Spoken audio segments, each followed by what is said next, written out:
Subscribe करिए hi-fi study channel को, bell icon को प्रेस कीजिए लेटेस्ट वीडियो अपडेट सबसे पहले पाने के लिए।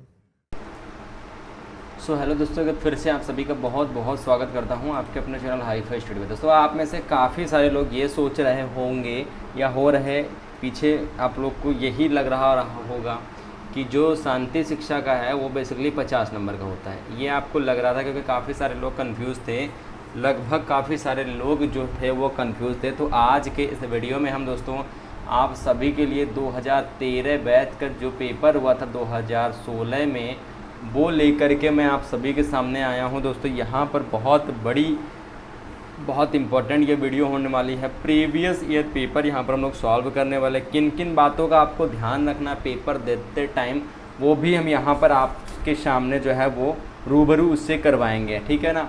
सबसे पहले आपको दिशा निर्देश यहाँ पर मैं पहले ही बता दे रहा हूँ, चूँकि वहाँ पर आपके लिए टाइम बचेगा, चूँकि आपको ये सब पढ़ना नहीं पड़ेगा। इस वजह से यहाँ पर आप अगर पढ़ लेंगे ये सब चीज़ें तो पता ही वही चीज़ वहाँ भी लिखी होती है।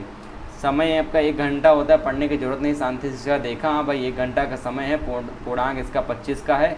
नोट कुछ दिया गया, इसको हमको पढ़ना नहीं है, क्योंकि हमें वहाँ पर हाईफाई स्टडी पर एक बार बता दिया गया है कि सभी प्रश्न अनिवार्य हैं। प्रत्येक प्रश्न के निर्धारित अंक प्रश्न के सम्मुख दिए गए हैं। दूसरा इसमें इंस्ट्रक्शन ये है कि इस प्रश्न पत्र में 3 प्रकार के प्रश्न हैं। सर ने 3 प्रकार पढ़ाए थे, वस्तुनिष्ठ प्रश्न और अति लघुत्तरी और लघुत्तरीय प्रश्न। जो कि वस्तुनिष्ठ प्रश्न का उनका सिर्फ उत्तर छांट के लिखना है, पूरा क्वेश्चन नहीं लिखना, ये भी बताया था सर ने। अति लघुत्तरीय क्वेश्चन सर ने बताया था कि 30 शब्दों में लिखना है, लेकिन वहाँ पर मतलब लिखा हुआ 30 शब्दों में, लेकिन सर ने बताया था कि किसी भी शब्दों में, कितने भी शब्दों में आप लिख दिए, क्वेश्चन के अकॉर्डिंग लिखा होना चाहिए बस। और लघुत्तरीय क्वेश्चन 50 शब्दों में दिया गया है, तो 50 नहीं, हमें कितने भी लिख देना है, नंबर उतना ही मिलेगा हमको। ठीक है ना। तो इन 2 बातों का आपका ध्यान रखना है। यहाँ पर 30 अपने दिमाग में ये नहीं बैठाना कि भाई 30 नंबर नहीं पूरा हुआ तो चलिए कोई कहानी लिख देते हैं, ऐसा नहीं है। 30 शब्द नहीं पूरा हुआ तो कहानी लिख देते हैं, 50 शब्द नहीं पूरा हुआ तो कहानी लिख देते हैं, ऐसा कुछ नहीं है। इनको ध्यान ही नहीं देना है आपको, इस पोर्शन को वहाँ पर ध्यान ही नहीं देना है आपको। इस पोर्शन को आपको सीधे पहुँचना है क्वेश्चन नंबर 1 पे कि शांति शिक्षा के लिए आवश्यक है। तो शांति शिक्षा के लिए अभी कल एक वीडियो आया हुआ था, उसमें मैंने आपको बताया था कि शांति शिक्षा के सभी जितने भी प्रीवियस ईयर 2016 हो, 17, 18 सभी मैंने बताया था प्रीवियस ईयर के क्वेश्चन। तो यहाँ पर दोस्तों शांति के लिए आवश्यक है, क्या आवश्यक है दोस्तों, अलग से कक्षा की व्यवस्था या समस्त विषयों की कक्षा में दी जा सकती है, या हिंदी विषय की कक्षा उपयुक्त होगी या संस्कृत विषय की कक्षा उपयुक्त होगी। तो भाई यहाँ पर मैंने आपको बताया कि संस्कृत विषय की जो कक्षा है, एक मिनट सॉरी, यहाँ पर क्या हो जाएगा सर, ऑप्शन नंबर किसके साइड चला जाएगा सर, ऑप्शन नंबर बी के साइड चला जाएगा, क्या, समस्त विषयों। अगला हो जाएगा यहाँ पर कि बच्चों को सुयोग्य नागरिक जो है वो बनाया जा सकता है। ठीक है ना। किसके द्वारा बनाया जा सकता है, गुणवत्तापूर्ण शिक्षक के द्वारा, सद्गुणों के विकास से, या नैतिकता के पाठ पढ़ाने से, या उच्च कोटि की प्रार्थना कराकर। तो आपको पता है कि बच्चों को सुयोग्य नागरिक बनाया जा सकता है, बिल्कुल बनाया जा सकता है। उसमें क्या होना चाहिए, उसके सद्गुणों का विकास होना चाहिए भाई, है ना, उसके सद्गुणों का विकास होना चाहिए। अगला हो जाएगा 3rd नंबर की योग दर्शन के प्रेरणा हैं। योग दर्शन के प्रेरणा आपको पता है कि पतंजलि जी हैं। ठीक है ना, पतंजलि है। अगला हो जाएगा 4th नंबर की शांति के लिए शिक्षा नैतिक विकास के साथ उन मूल्यों, दृष्टिकोण और कौशलों के पोषण पर बल देती है जो सामंजस्य बैठाने के लिए आवश्यक है।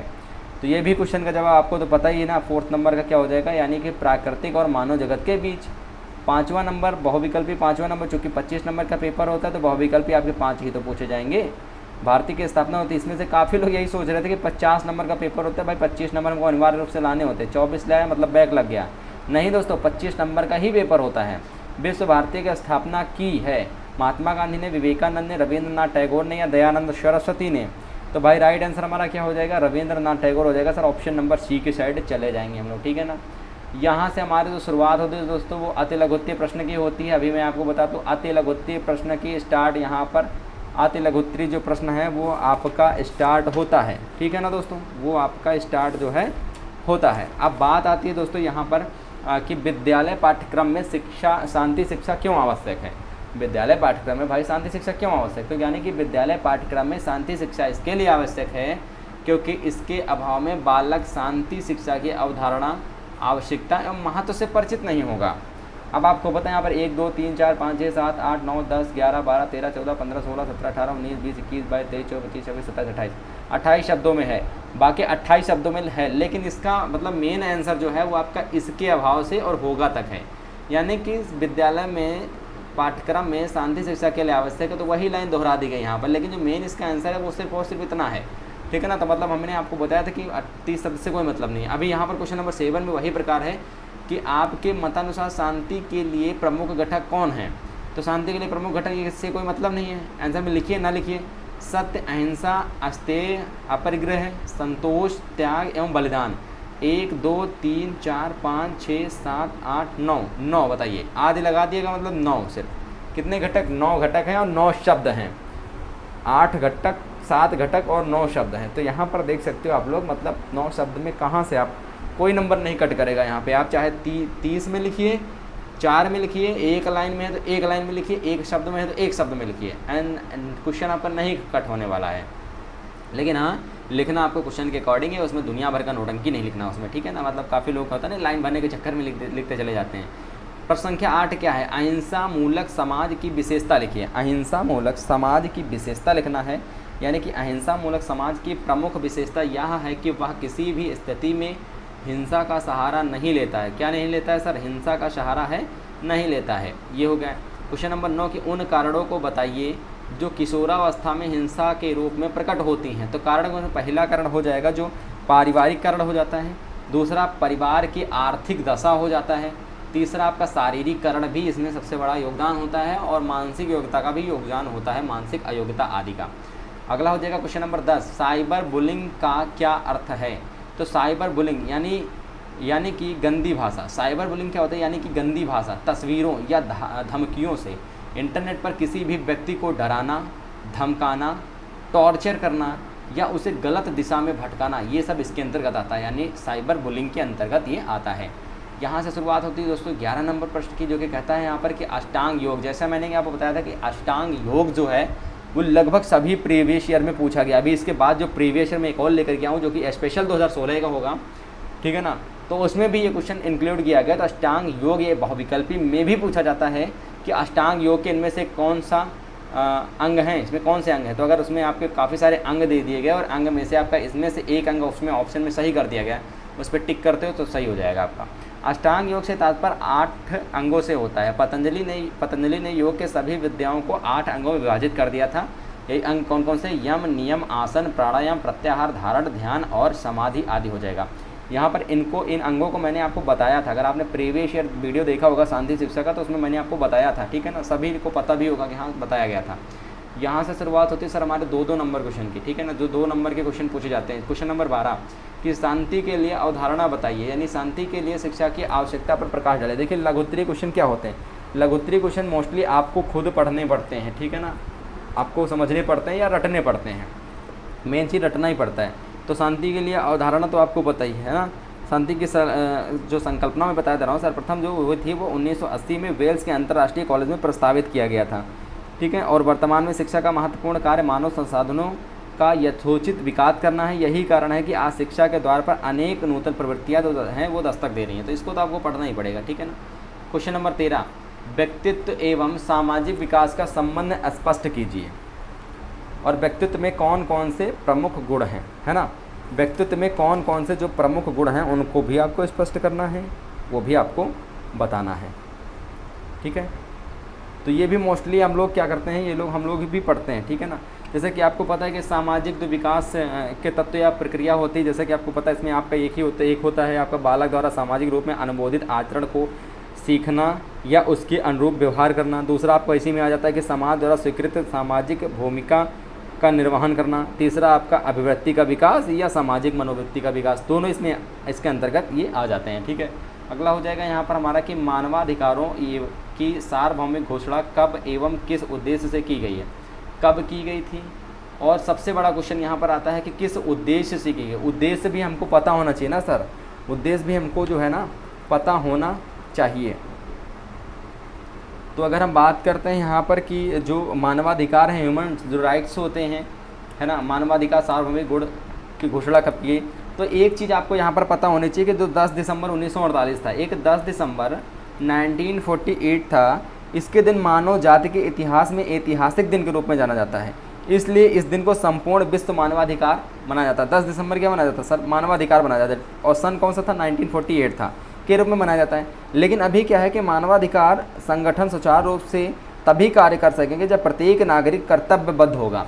जब प्रत्येक नागरिक क्या होगा, कर्तव्यबद्ध होगा, तभी ये हम सुचारू रूप से काम कर सकते हैं। यानी कि 10 दिसंबर 1948 को यूनाइटेड नेशनल की जनरल असेंबली में मानवाधिकारों की सार्वभौमिक घोषणा की स्वीकृति एवं उद्देश्य किया। ठीक है ना। अब अगला हमारा प्रश्न हो जाएगा 15 नंबर की बच्चों के चरित्र। जी हाँ, सबसे इम्पॉर्टेंट क्वेश्चन है दोस्तों 15 नंबर सबसे इम्पॉर्टेंट क्वेश्चन है। यहाँ पर सबसे इम्पॉर्टेंट क्वेश्चन है, ध्यान से देखिएगा इसको मेरे दोस्त, है ना। क्वेश्चन कह रहा है कि बच्चों के चरित्र निर्माण में माता तथा परिवार के सदस्यों के योगदान का उल्लेख करना है। तो यहाँ पर उनके उल्लेख ये करना है, उनके उल्लेख काफ़ी सारे, इनको मैं पॉइंट में आपको बता दे रहा हूँ और पॉइंटों के बारे में आप आराम से लिख सकते हो। जैसे कि पहला पॉइंट ये आ जाता है कि परिवार के सदस्यों का आचरण, परिवार के सदस्यों का क्या, परिवार के सदस्यों का आचरण। दूसरा आपका इसमें आपका सबसे बड़ा आ जाता है टेलीफोन, रेडियो, कार्यक्रम परिचर्चा, आपका पुरस्कार एवं दंड इसी के अंतर्गत आ जाता है, विद्यालय का सहयोग भी इसी के अंतर्गत आ जाता है। मतलब अगर आप 4 पॉइंट, आप इसके 4 जो मैंने आपको चारों पॉइंट बताए, इनके बारे में अगर आप देख लेते हो, ठीक है ना, देख लेते हो तो आपका क्लियर है कि मतलब 2 नंबर नहीं कटने वाला। इनके बारे में 2-2 लाइनें लिख देता है। जैसे कि आपको विद्यालय का सहयोग में क्या लिख सकते हैं आप लोग कि चारित्रिक विकास के लिए आवश्यक है, ठीक है ना, चारित्रिक विकास के लिए विद्यालय का सहयोग आवश्यक है कि विद्यालय में होने वाले महत्वपूर्ण कार्यक्रमों में परिवार का पूर्ण योगदान भी या पूर्ण सहयोग भी होना चाहिए। ठीक है ना, इस तरह से आप बना के लिख सकते हो। उसके बाद हमारा नेक्स्ट जो हो जाएगा क्वेश्चन वो 16 नंबर हो जाएगा कि हिंसा क्या है, हिंसा के कारणों का उल्लेख कीजिए। हिंसा क्या है, हिंसा के कारणों का आपको क्या करना है सर, उल्लेख करना है। ठीक है ना। तो सबसे पहले हिंसा की परिभाषा, हिंसा की परिभाषा मतलब महात्मा गांधी के अनुसार काफ़ी सारा बताया गया है कि महात्मा गांधी के अनुसार कि किसी व्यक्ति के लिए बुरा सोचना, गलत करना या गलत भाव रखना हिंसा है। और हिंसा अर्थात क्या होता है, सामाजिक राजनीतिक क्षेत्रों में होने वाला शोषण भी होता है हिंसा। और हिंसा क्या है, जो बीमारी दूर करने के योग्य है उसे दूर ना करना हिंसा है। ठीक है, तो ये सब हिंसा होती हैं। हिंसा के रूप में जैसे कि आपको मैं 2-3 पॉइंट बता रहा हूँ, हिंसा के रूप क्या होते हैं, हिंसा के रूप, हिंसा क्यों रूप, हिंसा का सबसे बड़ा रूप क्या होता है। यहाँ पर ये होता है कि अपनी बढ़ाई हाँकना हिंसा है, किसी पर कलंक लगाना ये भी एक प्रकार का हिंसा है, किसी पर भद्दा मजाक करना ये भी एक प्रकार का हिंसा है, किसी को बिना वजह क्रोध करना हिंसा है ये भी। ठीक है ना, ये सभी किसके अंतर्गत आते हैं सर, हिंसा के अंतर्गत आ जाते हैं। जैसे कि बड़ों की विनती भक्ति का ना करना ये भी हिंसा है, छोटे से स्नेह सद्भाव ना रखना ये भी हिंसा है। अब बात आती है यहाँ पर दोस्तों कि हिंसा के कारण। हिंसा के कारण क्या होते हैं, हिंसा के कारण ये पहला कारण ये होता है कि यदि एक भयानक या भयंकर आवेग है, या क्या है, एक भयंकर आवेग है और इस आवेग में मनुष्य सही गलत तब भूल जाता है जब उसकी आंखें लाल लाल हो जाती हैं, ठीक है, उसकी भुजाएं फड़कने लगती हैं तथा वह मारपीट करने के लिए तत्पर हो जाता है। ये इसका पहला कारण होता है। किसका सर, हिंसा का पहला कारण यही होता है, हिंसा का। दूसरा कारण इसका होता है कि जब आर्थिक लाभ उठाने की आशा उत्पन्न होती है तो मनुष्य हिंसा करने के लिए आतुर हो जाता है। आर्थिक लाभ में सबसे बड़ा हिंसा का कारण होता है आर्थिक लाभ में। तीसरा कारण ये होता है, तीसरा कारण इसका होता है मोह। पहला होता है क्रोध, दूसरा लोभ, तीसरा मोह होता है। मोह में क्या होता है, यह एक मधुर विष है। ममता के कारण भी व्यक्ति अंधा हो जाता है एवं जिसके प्रति उसकी ममता जागृत हो जाती है उसे सुख पहुंचाने के लिए वह पक्षपात करता है और दूसरों के साथ अन्याय करता है, यानी अत्याचार जिसे हम लोग कहते हैं, क्या कहते हैं सर, अत्याचार करता है। तो ये हिंसा हो जाए। हिंसा के कारण 3 होते हैं। कौन कौन से होते हैं, पहला आपका क्रोध, लोभ और मोह। पहला होता है क्रोध, लोभ और मोह। 3 कारण हिंसा के सबसे बड़े कारण होते हैं। ठीक है ना। क्वेश्चन नंबर 17 कहता है कि सतत विकास से आप क्या समझते हैं, सतत विकास की आवश्यकता एवं महत्व बताना है आपको। सतत विकास से आप क्या समझते हैं, उनकी महत्व और विशेषता आपको यहाँ पर बतलाना है। ठीक है, तो सतत विकास क्या होता है, सतत विकास से आप क्या समझते हैं। सतत विकास से आप यही समझेंगे, इनकी परिभाषा देखिए, इनकी परिभाषा यह है कि सतत विकास का अर्थ एक ऐसी स्थिति है जो हमेशा बनी रहे, यानी कि प्राकृतिक संसाधनों का प्रयोग इस प्रकार से हो जिससे पर्यावरणीय असंतुलन ना हो तथा प्रकृति का उत्पादन क्षमता से अधिक शोषण ना हो। ठीक है, अब सतत विकास की आवश्यकता और महत्व क्या होता है, सबसे बड़ा बात यहाँ पर आती है। देखिए, इनमें कुछ बिंदु होते हैं, यानी कि सतत विकास की आवश्यकता को निम्न बिंदुओं पर स्पष्ट करना है। जैसे कि इसमें कुछ बिंदु होते हैं। पहला बिंदु इसमें ये आ जाता है कि आपका प्राकृतिक संतुलन बनाए रखना। दूसरा आ जाता है इसी के अंतर्गत मानव प्रगति एवं विकास हेतु।